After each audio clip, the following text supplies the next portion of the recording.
Okay, everybody. So happy to have you here. Welcome back to another weekly Lunch and Learn. I'm Joel Landon with Heritage IRA. So happy to see many of you joining us today live. I'm so glad that you got the opportunity to take some time out of your day to join us. This is being recorded, so we're happy to share this with you. In fact, my goal is to send out an email after this with the summary link so that you guys can access that. And my gosh, yeah, just a couple of housekeeping items. Um, I've got everybody on mute right now, cameras off, but we do have the chat on. So if there are questions that you have in the moment while you're listening to Jasmine and myself share about today's topic, please let us know. Drop those comments, those questions even in the chat, and we're happy to address those as we talk through this. The goal is to take about 45 minutes together today to talk about recession proofing your retirement and your investments with notes. And we're so happy to have Jasmine here with us today. She's a professional that's been in this industry for a long time from NAP, her business. She's going to have a chance here to talk a lot about that, some of the opportunities that she has for you as an investor. But we're also going to break down through some interview style Q&As, really what it means to invest in these types of tangible assets. Some of you could be really new to this type of asset class. Some of you might even be new to self-directing your retirement through an SDI IRA or a solo 401k. Some of you might be our clients that are already using a self-directed IRA, and maybe you're looking for an opportunity to place your funds. This is a great opportunity to get to know Jasmine, to know what she has to offer, and hopefully you guys will have a chance to book some time offline, have a one-on-one, get to know her better, and understand how maybe this is the right asset class for your strategy. So we'll get right into it here. Like I said, feel free to use the chat screen. We might even do a Q&A at the very end, if time permits. But with that being said, Jasmine, super happy to have you here. Why don't you introduce yourself and then we'll get right into some of the meat and potatoes. Yes, hi. Can you guys hear me okay? Am I Yeah, on? perfect. All right, perfect. Well, nice to meet you.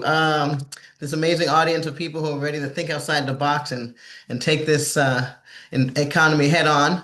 And yeah, I'm excited to be here. I'm reporting in from San Diego, Southern California, but proud to represent New York as an original New Yorker. So, Love and that. I know you have a Q&A session, so you want to ask me questions as we go. So, but yeah, thank you for having me. Absolutely, Jasmine. Well, why don't we just kind of get right into it here? Why don't you, I figured we'd kick things off initially with a couple of questions like, what are mortgage notes? And in your experience, why are investors using them as a part of their retirement strategy?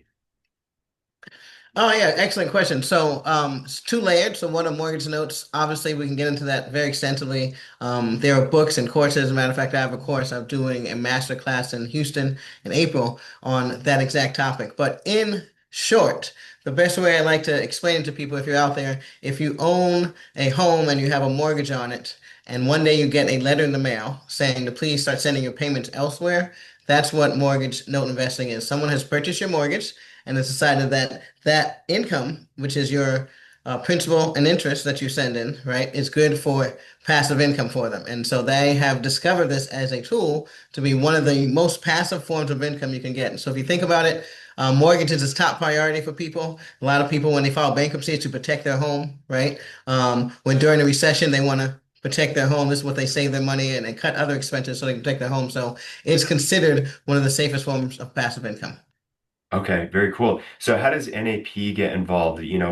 Where do you guys fit in? And as you're interacting with investors, what does it look like for them? How do you break down that opportunity for them and usher a client along to invest with you in NAP? Well, the NAP was a brainchild that was started in 2013. And what we do is we just walk through and handhold investors that are new to the space because for specifically our target audience, which are women and people from the LMI community, right? So if you come from a lower to moderate income and so you struggle to get where you are, right? So a lot of this stuff may be foreign to you. So we want to get this and break it down. And so that just requires human interaction, right? So it's one of the last programs out there that's not you and an AI bot or a video, but we sit down with you, make sure you understand it. I personally wait till I see that light bulb over your head to make sure you get what you're investing in before then. But other than that, it's a straightforward product. To the extent that we've all some form or other either lived in a house or taking care of a mortgage as a from a borrower standpoint, right? And so now flipping the hat and becoming a lender or assuming someone's mortgage it's just a wild experience. It's also one that's backed by the real estate, another asset class that we can relate to. So when you think about the other alternatives out there, which are amazing, right? But they come with their risk. So you're talking about the Bitcoins out there, amazing opportunity, obviously, but very volatile. I think it's down from as high as 30% as of today. But again, still a lot of money to be made there, right? So depending on what your stomach is, right? And if you're looking at the stock market again, you may see a lot of volatility come up in there. Yeah, mortgage notes are a product that most of us can relate to. So the NAP brings that, makes us understand it, helps hold their hands, and then provides inventory so that they can start buying mortgages. But from that standpoint, it's a small company, and you work with individuals, right? So I consider this a family. And so a lot of us have invested together for more than 5 to 10 years. So Very cool. That's awesome. And Jasmine, I know you put together a landing page that's kind of tied to yeah, this. may Is I that share? something that you'd like to share during this presentation?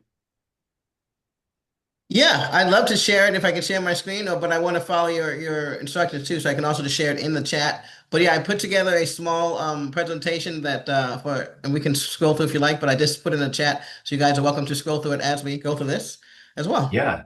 Why don't you share your screen? I think that'd be a great opportunity for you to pull that up and share your Okay. screen there and kind of walk the individual through, if you don't mind, that experience and give them maybe a firsthand review of what the opportunity could look like for them if they're ready to deploy capital. Okay, well, first, while I'm pulling up my screen, I want to start by saying mortgage notes is a very amazing complement to a self-directed IRA. So, as far as if you're new to this or if you've been around the block a while, you can attest to the fact and something that we cannot stop to mention. So, if you're listening, this is the part you want to write down. Mortgage notes is a very great complement to a self-directed IRA. So that's why I've always partnered with companies like Heritage IRA, and probably about 60% or more of our transactions are done through people's self-directed IRA, right? So I really want Wow. to highlight that because a lot of times people may be thinking I may not have the money to invest and it may be tucked away in an old job that you can roll over. So a lot of our members access that through Joel. And so having the resources is our main tool and our main advantage, in my opinion, outside of the training. Once you get it, or you may already know it, the next biggest thing to being successful, not only in general, right, but in notes specifically, is having those resources and those relationships, right? So I'm very willing and able and do pass those on, and that's really where the success comes in because most of us here, you know, we're ready to take on some level of investing. And that's really the main thing. You have to determine how passive do you want to be? Let me know when you can see my screen. Yeah. But Perfect. note investing is definitely an alternative to the stock market and those other things that may be a little more risky, even real estate, which right now, you may seem a little more risky. And so it's a complement, and a lot of people use and they pair this investing with your tool. Wonderful. Awesome. I appreciate that. Yeah, if you wouldn't mind just kind of breaking this down for us and we'll follow along. Okay, perfect. So I put this together so you guys can access it. I put the link in the chat as well. It's also on our website of NAP equity.com, napprivateequity.com, excuse me. And so when you can click on here, this will show you how you can open an account with Heritage. Like I said, just finding the money is usually something. If you have left a job, that's usually when you can roll things over, right? A lot of people have, in my community, been very successful with our performing notes, taking out HELOCs, but finding the money is the first piece. So this is one of the ways that to help you find that money. This is a link to our website for the Nap Nation community, and this is something we can find a little bit more about me and allowing us to spend more time on the topic at hand. So as he asked, what are mortgage notes? We're literally buying the paper. And so that's how we actually can separate it from the real estate, the underlying asset, because Again, we are not owning the house, so you have to be able to say, "Hey, I bought this, but I'm not getting keys, right? And I can't go knock on these people's doors." So it's really a mental shift more than anything. And a lot of people have struggled with that, especially if you spent the last 10 plus years in real estate, where you get to knock on a door and go to Home Depot and fix things. So you're actually buying the paper. If you think about it, there's going to be different grades of the paper when it comes to notes because some people are paying a paper all the time. That's what Wall Street comes and gobbles up. Right. And that's what I'm really dying to get my members exposure to because it's obviously phenomenal returns there if Wall Street is so feverishly gobbling us up where they're even keeping it from us and a lot of us don't know we can invest in it, right? So the secret's out. And what are they buying? They're actually buying the paper. So they're trading the paper that makes it a lot more fluid, obviously. And you're protected from a lot of risk that you have when you're buying the real estate. So we'll get into that a little more, but I wanted to show you this. You guys are welcome again to access this and go and read through it and take your time. I'm just going to brief through it and kind of touch base on some and highlight some of the points you should really take note to. So that paperwork is what you're buying. A lot of what we're doing is all cerebral, right? So instead of brawn, where you're going again, when I think about flipping, I flipped for about 5 plus 10 years actually, since Kevin was 3. I was flipping homes. And so that took a lot of brawn, right? And a lot of hard knock learning. I'd love to share those stories for those of you who know. But so when I found about investing in paper, it became a no-brainer for someone, especially with my background, when it came to trading on Wall Street. So I actually was on Wall Street trading in New York City during the dot-com era, right? So talk about crazy stories and understanding the fluidity of just trading paper, right? And then it was stocks. So when I saw this, this was a perfect marriage between stocks, if you like to just trade stocks, and real estate, right? So it's backed by real estate. So how mortgage notes function, excuse me, inside of self-directed IRA. This is one of my favorite parts about it because when you put this note into your IRA, it is tax sheltered. And I'd love to have you speak to that a little bit because this is where the magic happens, in my opinion, and allows you to have a broader outlook of notes, right? You can go in and now think a 9% note with a 9% coupon is competitive because if you're not paying taxes on it, last I saw, and I'll let him be the judge of this, but you're adding another 3 to 5% to your return. But speak to the advantage if you don't mind. Yeah, absolutely. And those listening today, you really have two options when you're investing with a self-directed retirement or a solo 401k. You can invest with your pre-tax dollars or dollars that are tax deferred. And just like Jasmine is saying, in these instances, you can defer the tax on your gains and continue to grow that money. And of course, there's going to be a taxable burden at distribution. You're going to get taxed, based on how much you do distribute at an ordinary income rate. So it's going to look a little bit different than in retirement when you take those distributions. But at least while you're growing that money in the tax advantaged account, deferring the tax on the gains, you're able to grow that money that would otherwise have been taxed on an annual basis by the IRS. So it's like you get to use the money that typically would have been taxed and paid to the IRS to grow that balance over time. Now, on the other side of the house, there's the opportunity to convert those already existing real estate notes to Roth. And ultimately, we would want any of our clients to have investments like this with Roth dollars. Those funds are going to grow over time, tax free.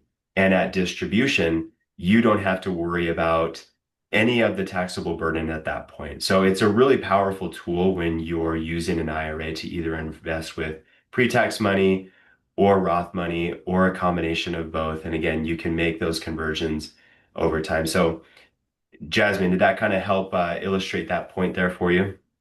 Yeah, 100%. I don't know. I lost my video, but I'm back here. Yes, 100%. That was amazing. You guys can still see the screen? Yeah, right now we can see your Chat GPT screen there. If you want to move it back over to your landing page. Oh, okay. Perfect. I was wondering. Thank you so much. Of course, yeah. Got a little discombobulated here. That's okay. No problem at all. Love to see you're using Chat GPT. That's always a helpful tool. Can't complain there. Yes. If you're not using it now, right, then what are you using? I guess it's the way of the world. So, all right, let's get into that.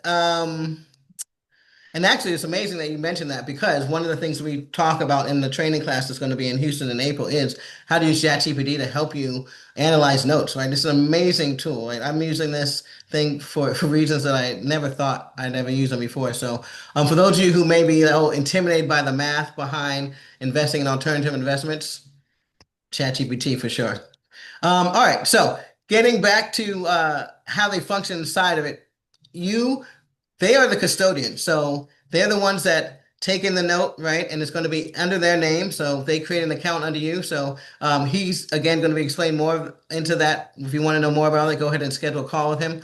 But the beautiful thing about that is that's where that tax shelter ability comes in. They're maintaining the records for you, right? So when it comes to all the forms and IRS stuff that normally complicate these things, um, this is where I love working with these companies, and my investors love working with companies like Heritage IRA. And so, last thing I'll say about that piece is once you invest, so if you have a performing note, that income is going to go right back in to that account, as he mentioned, right? So you cannot get access to it. And that's the beautiful thing about it, right? And there are going to be other rules, but these are things that protect you as a normal human being when you come back and you say, oh, why is my savings this? Why is that? Well, it might be because you've had access to that money. Right? And so keeping it 100, this is one of the beautiful things about working with them. Is my screen still in the same place? Yeah, right now I could see, let's see here, why notes are often considered during market uncertainty. If you could scroll back up, I'd love for you to distill a little bit, or scroll down at that point. You have a really good Hmm. versus or comparison there, performing versus non-performing notes. You mind breaking that down just a little bit more? Yeah. Let me What make that sure I can means figure out where and that part is. Oh, right here. Okay. yeah. Yeah. So there's a lot of advantages and a lot of reason people invest in mortgage notes, right? There are a lot of different strategies. Another reason I fell in love with this product is because really you can custom make this experience for what you're looking for. So if you're looking for something truly performing, then like I said, you're going to go out there and look for some of that A paper where people have track records and they're paying on time, 700 credit scores, a lot of equity in there. So that's that paper that Wall Street chases after, and it's available to all of us. But that's where you really are worry free because those people are putting in their payments, right, on time, and you're not worried about it. Then there's all the way down to people that have not made payments all the way down to 4 or 5 years and just are delinquent, right? And those are people who are more aggressive and are looking for that strategy that comes with acquiring property. They're really looking to get property at major discounts, right? So there's many different strategies. So if you're still looking to get your hands on property, we're not, it's all good, as the kids say, right? No cap, right? Is that what they say? So you definitely can um, get access to property through this, but it's going to be at a discounted rate. So I have members of my community who use this, in my opinion, as like a game of Monopoly, where they go around and if they can get a asset at a low enough price through the note process, right, then they will go and that's how they acquire property. So they have cost bases that are much lower than anyone else. So anywhere from performing all the way down to non-performing, you have access to notes. It really depends on what your strategy is, your risk tolerance, and again, how much you want to be involved. So when I talk about passivity, that's usually what most people want to do because you have jobs, you have careers, you have other things, you're taking care of kids for that matter. And so if you realistically are saying to yourself, hey, I want to get involved. I want to have access to these institutional type returns. There's funds, like one I can talk to you about in a second, that we have a Reg D fund. There's performing notes, and these are quality performing notes that you can sit down and now know that you're going to get that passive income and have very low risk as far as any default. If you're looking for aggressive rates, right, you may find some people who are semi-performers, so they pay, you know, let's just say they're late every other month and but they make their payments. These guys you're going to get for a low rate. You're going to get a more aggressive return because you're going to be asked to tolerate that type of payment strategy and also have a risk of needing to take the home, right? Which usually, as banks do, they make more money if they end up taking the home. So, without going into that too much more, performing versus non-performing, real straightforward. Are they making their payments? Are they not making their payments? How consistently are they making their payments? How inconsistently are they making their payments? You can go as far as first and second liens. There's things like HELOCs that you guys are familiar with. We in our fund we go directly to HUD and we buy those reverse mortgages. If you're familiar with those products, very popular now, and so you can buy those. Those are home equity conversion mortgages, and so there's first position, second positions, and there's also those home equity conversion mortgages that you can purchase. And there's strategies, so you can make money out of all those. And then, of course, if you're really getting into it, there's commercial assets that have notes. Mostly everything that we have nowadays has a note on it, right? Think about it. Um, I always like to blame Microsoft on this because I feel like, and again, I'll age myself, but I feel like the minute they started charging monthly for Excel, because you used to Mhm. go to the store and just buy it, take it home, and it was Yeah, yours. Yeah, okay. So, and then after that, everyone was all in. But in general, think about that. That is them creating a note as well. They want that passive income coming in, for right? sure. Jasmine, how Right. many of your clients would you say choose non-performing over performing notes? That's a great question. I think to give you a straightforward answer, it has flipped over time because we're all getting a little bit more seasoned, right? And so less risk adverse. But in general, people come in about 60 to 40. 60% of them are looking to just get their hands in. They're looking for aggressive non-performing notes. They're trying to get capital gains, right? Yeah. And make up for lost time in some way or another.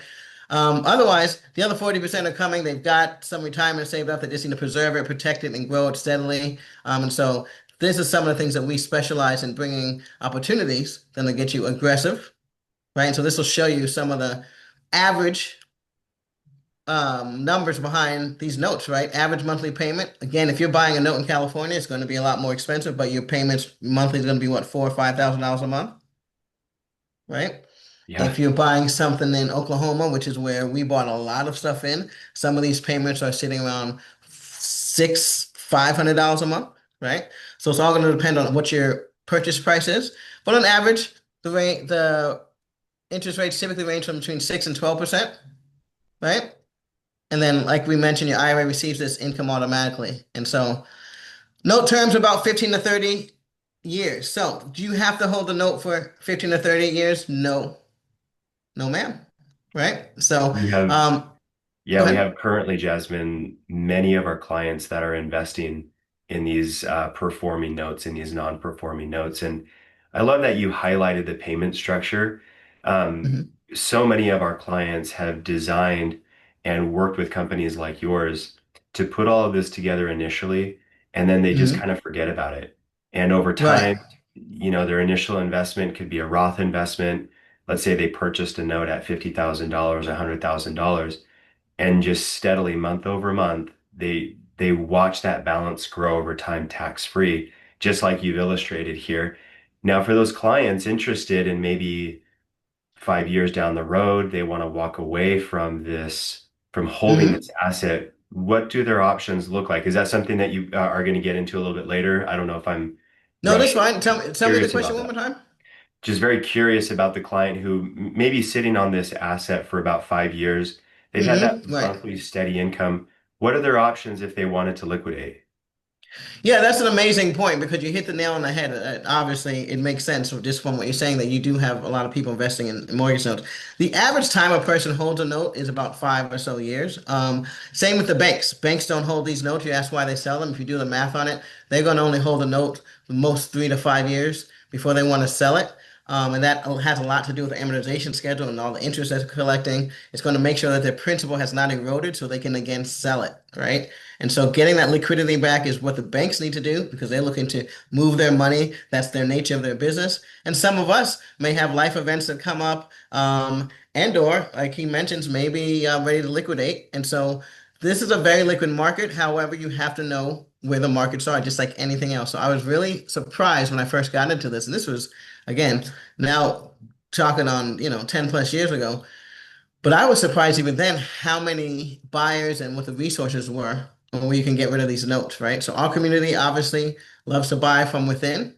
So a lot of people Okay. sell to members within the community, but also there are so many conferences and so many. Once you get into the community, you can see other note investors. We love going to events put on by self-directed IRA companies like yourself. You may find someone who's looking to take on a note or looking to sell a note. So there's so many different areas to find these assets.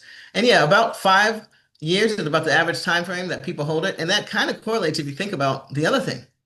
The average um, borrower only keeps their mortgage for about 7 years before they're refinancing. So you may not even be able to hold this for 15 to 30 years because they what? Refinancing, right? So that means you're going to get a lump sum. They're going to pay you back all your money. And it's a really advantage, right? Now you've gotten 3, 4, 5 years worth of payment, and then boom, here's your principal back.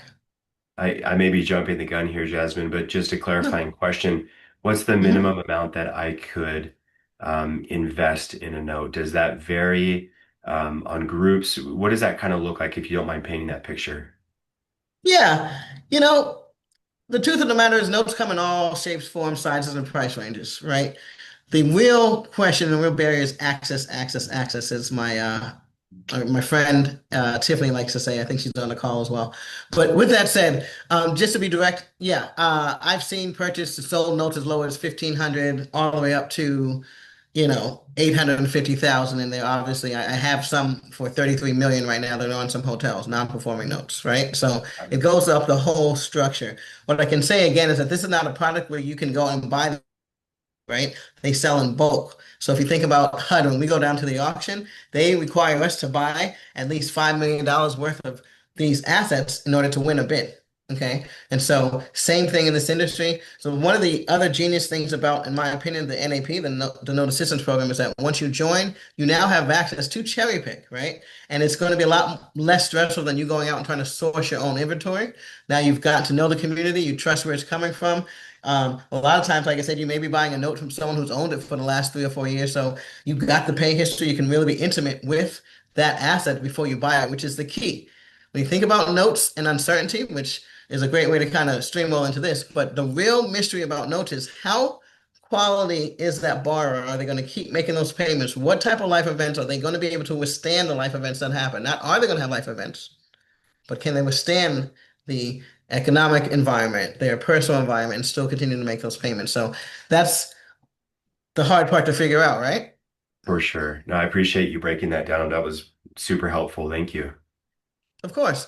So talking about the uncertainty, right? So this is really where my specialty comes in. I have a degree in economics, a minor in industrial organization, and MBA. So I love, love, love talking about what's happening out there in the current environment, economic environment. But with that said, um, no matter where you stand on what's happening right now, I think we all can agree that things are pretty volatile in all of the segments, right? It's hard whether we got tariffs that are interrupting us and making it was inflation. There's certain things that make note investing a little bit more secure while you are going. So for those of us who are transitioning, right, you think about investing, because I remember earlier we talked about, most people investing performing or non-performing just like everyone else's strategy, you should just kind of you get a little more conservative, right? As the clock starts going. So people start adding these and want to add things like this more because they are backed by that real estate, right? This is a real property. We understand it. Worst case scenario, we get a house. A good portion of us have real estate investing backgrounds, familiar with real estate, or at least can imagine how we would dispose of actual real estate and what we would do with it in a time when corporations are gobbling up all the deeds out there, right? So we keep it to use as a rental, Airbnbs, all that good stuff, should we have to foreclose on it, right? So worst case scenario, unlike when someone who was a stockbroker, when stock goes down, right? TSA, Sports Authority, went all the way down to penny stocks numerous times before they end up going out of business, right? And so you can lose your money in any of these areas. So this, when you lose, you get a house, right? If you're going to foreclose on it. Predictable income streams, those monthly payments continue regardless of those market swings. Like I said, you can look at the borrower's pay history and the credit scores just to kind of help you determine. Again, you never know, but how predictable the income stream is going to be, and that pay history is really streaming. So a lot of us have notes that have been performing seamlessly for since we bought them 5, 6, 7 years, right? And so it's a good opportunity to get predictable income streams that are different from the dividends you get from stocks, right? That are non-correlated, as we talk about here at the bottom. So when you talk about the Bitcoin and all that other stuff, great opportunities. You definitely want to invest, but maybe when you make some of that windfall of money in a Bitcoin, you roll it over to something more conservative. And then eventually you get down to gold, right? And putting into that type of level of conservative. And when you're trying to get a little bit more protection. So yeah, these are some of the highlights. And as mentioned, it's not going to eliminate all of the recession risks if you think we have a recession or any type of economic volatility coming up. But it's a way to get peace of mind because again, think about yourselves. When it comes down to it, we're taking this, we're feeding our families, right? And the gas in the car. This is what it's coming down to. And sometimes a bankruptcy is just so you can make sure you can take care of those three things, which is us. Love it.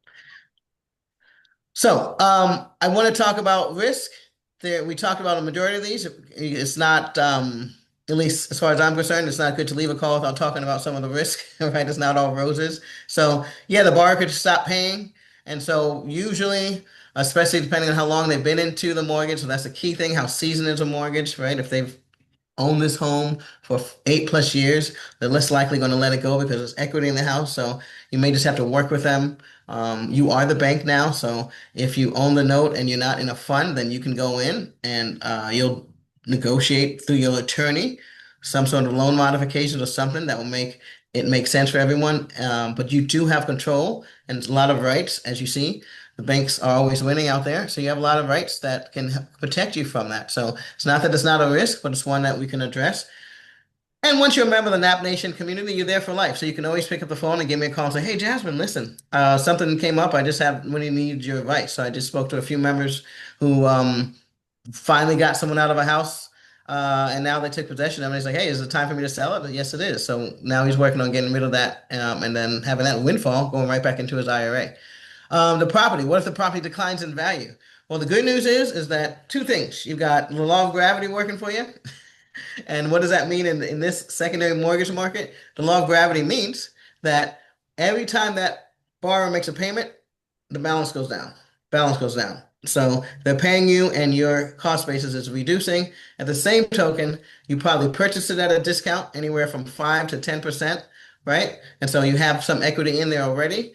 And of course, it may already have come with some equity. So you have a lot of cushion in there. And this is again why we love this. It's hard to lose money in notes, but you can because of the equity that you're going to find in these notes if you are purchasing them correctly, right? And that's something we go over in the community.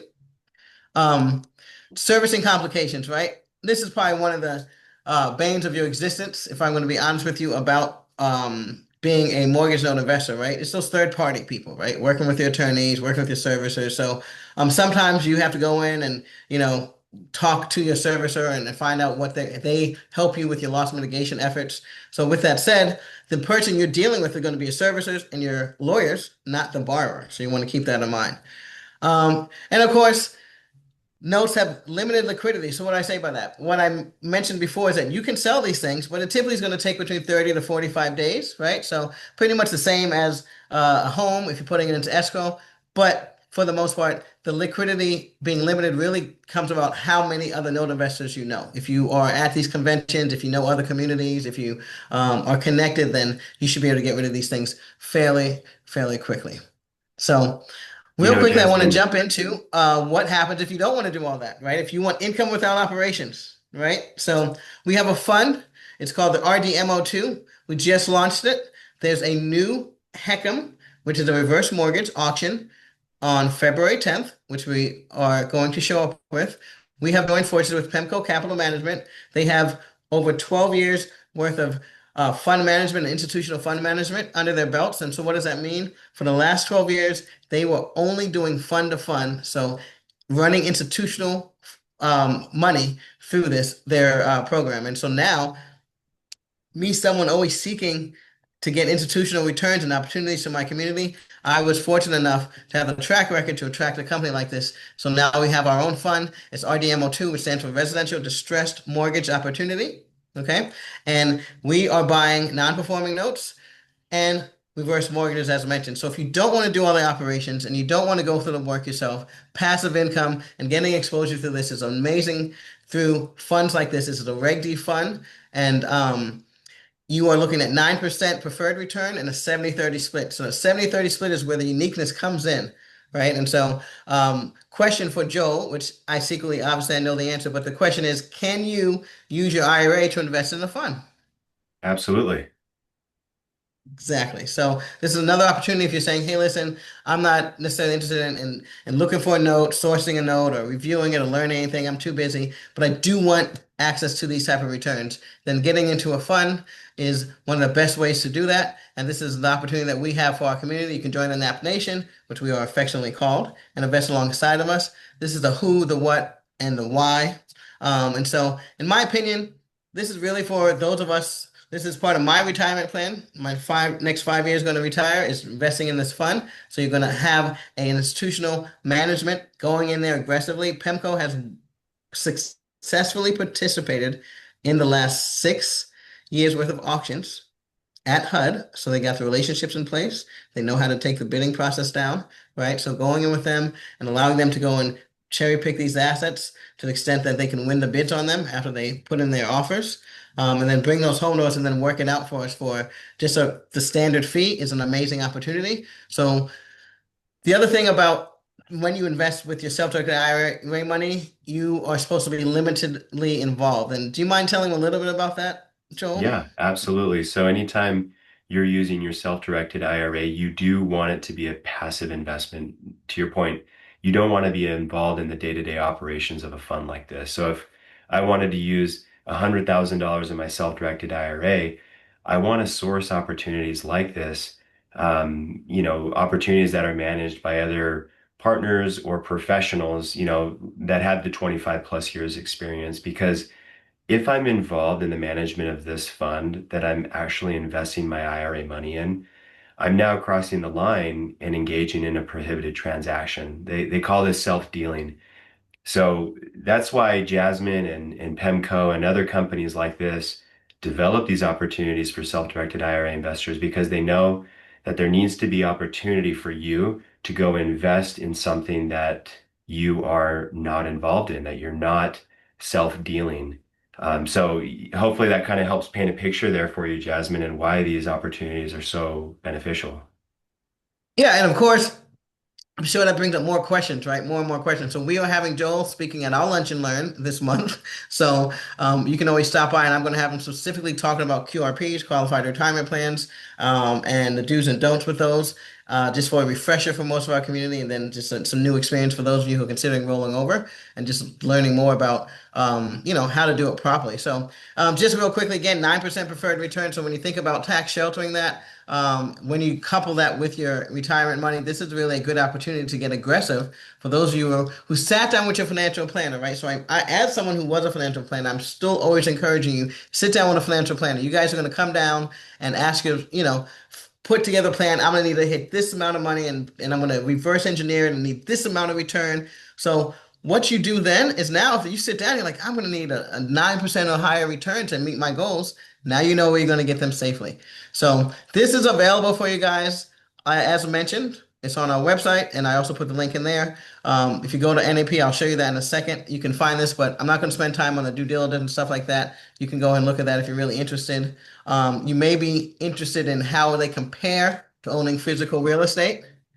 And what I will say to you is this is my quick snapshot of that because, again, for those of you who are out there, you may be at a different stage in your life. I was full on flipping. I flipped in Indiana, Mississippi, and in New Jersey. So, but that was in my youth when I was young. Didn't have the kids chase me around. So, when you may be a positive or maybe a time in your life, depending on where you are and whether you need direct control of the property and the decisions, potential appreciation upside, obviously, and especially if you're doing a flip.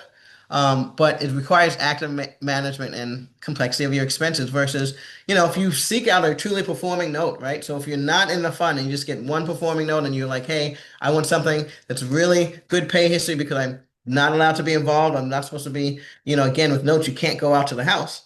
And so you delegate that to the servicer collects. So you have the proper people in place taking care of all the active parts of you owning that individual note within your IRA. So passivity is key when it comes to owning the notes. Even when it comes to compliance purposes, no property maintenance or repairs, right? When you're home and your sink breaks, you don't get to call Bank of America. They don't get to call Bank of Joel, Bank of Jasmine, Bank of whomever investor is on this call. So a lot of times you're gonna have lower transaction costs, 100%, and a simpler exit, even though you may think, where am I going to sell it? When you do sell it, you're going to find it's a much more easier process. So, are I there any love that you questions out broke there that that I can down. slow down for? No, I just wanted to say I love that you took a minute there to just compare the two. Both are great opportunities depending on your season of life and your investment strategy. So I appreciate you kind of putting that out there and even sharing with the audience that you've been there. You've been on both sides of the table. You know what it looks like. So I do appreciate that and kind of fitting the mortgage note opportunity into somebody's thought process. So thank you. Yeah, 100%. I mean, you're looking at someone who once I found out about these opportunities, I don't know when's the last time I actually had a W-2, but I did. Last job I had was at GMAC Homecoming, which General Motors, the car company, at some one point was the largest originator of loans, their original funding arm, right? So just knowing the opportunity in here, seeing it from that standpoint was like, wow, there's enough in here for me to live my little simple life that I'm trying trying to live out there. So who are mortgage notes is a great way to transition into like who are they going to make sense for and who they don't make sense for. It's not for everybody, right? I'll be the first to tell you that, right? And so if you're income focused, this is just my opinion, right? Obviously, if you may say, hey, it's good for me too. It's not one hat size fits all, but I will say, from my standpoint, if you're income focused, you're about to retire or retired currently, and you need to move some money and have very little to low risk, then this is the product for you. Looking to diversify, right? This is definitely an alternative investment, right?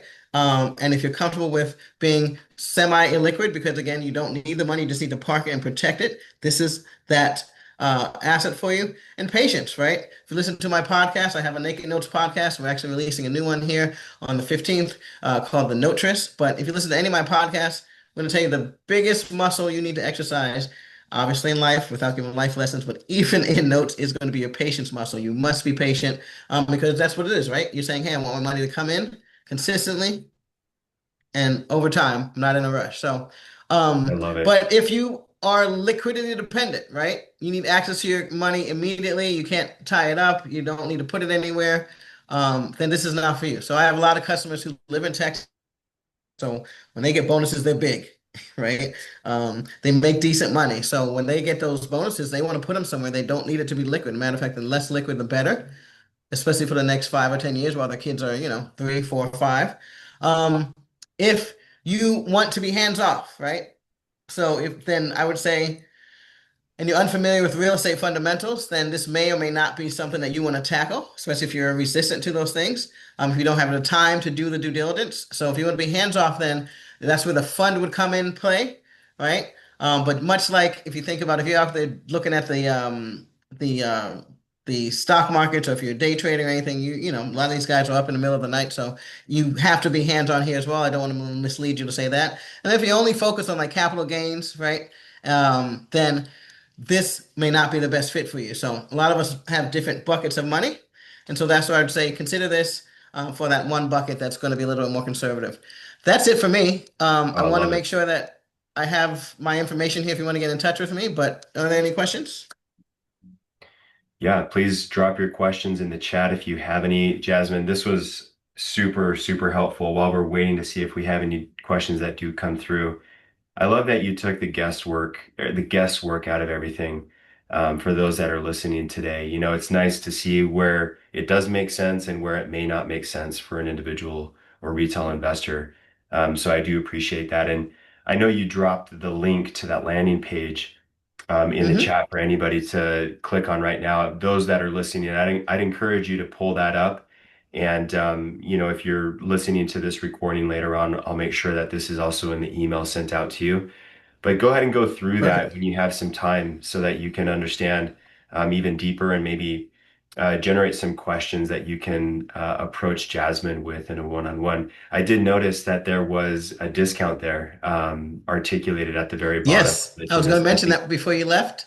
Yeah, if yeah, you are go ahead. listening to this through the Heritage platform, just mention that to us when you call and you're interested in joining us. We're going to give you $500 off joining to get into our premium program. There's only two levels. It's $4,000 to join, and then after your first year, it's going to be $175 a month for the consistent resources and access to the inventory. But with that said, if you are considering joining and you're watching this podcast, because I know we're going to put it out there, it's going to be for a while. It doesn't expire. Let us know, and we'll be happy to connect you with the community and get you that $500 off. I love that. Yeah, and we extend this to anybody that is listening today every time they join our Lunch and Learn. But if you need a self-directed IRA, you have some funds sitting with a big discount brokerage like Charles Schwab or Fidelity, and you'd like to move into something like this. Connect with us at Heritage IRA. We're willing to waive your setup for you. So we're actually willing to go through the entire process, establish your IRA, get your funds moved from your old IRA or your old 401k into the new self-directed version that we offer at no cost. And then we'll help you invest that with Jasmine flawlessly. We've got it down. We know how the process is designed. We have many of our clients that are doing it already. So we're happy to do that for you just by participating in this lunch and learn. So um, if you have any questions, visit our website, heritageira.com, and we can talk more about that. So I love it. It looks like Tiffany, she dropped the website. There it is right there. I know you mentioned Appreciate it. napprivateequity.com was the website. Thank you, Tiffany, for putting that in there. Mention the $500 discount for sure. And again, maybe it might take you some time to come up with some questions. That happens all the time after the fact. So please reach out to Jasmine. She's a wealth of knowledge, as you can tell. And I must have hit all the pain points, so I'm excited about that. absolutely. Yeah, yeah, I think you did. I think you did a great job going through that. And again, they can review that on the landing page. So we made great timing. It's 10:45 here in Salt Lake City. So I appreciate everybody joining us today. Jasmine, thank you. This was super helpful for us to have you come on and share a lot about your And experience. I'll just Please. add before we leave, Tiffany just put her information. She is in charge of our member relations. So Okay. she will be available to walk you through what it means and what it's like to join the community. And there are also a few Nat Nation members on this call who are always available to let you know because we are an open book community. So thank you so much again. Absolutely. You're very welcome. And thank you all for joining. And we will see you next week. Thank you. Bye bye.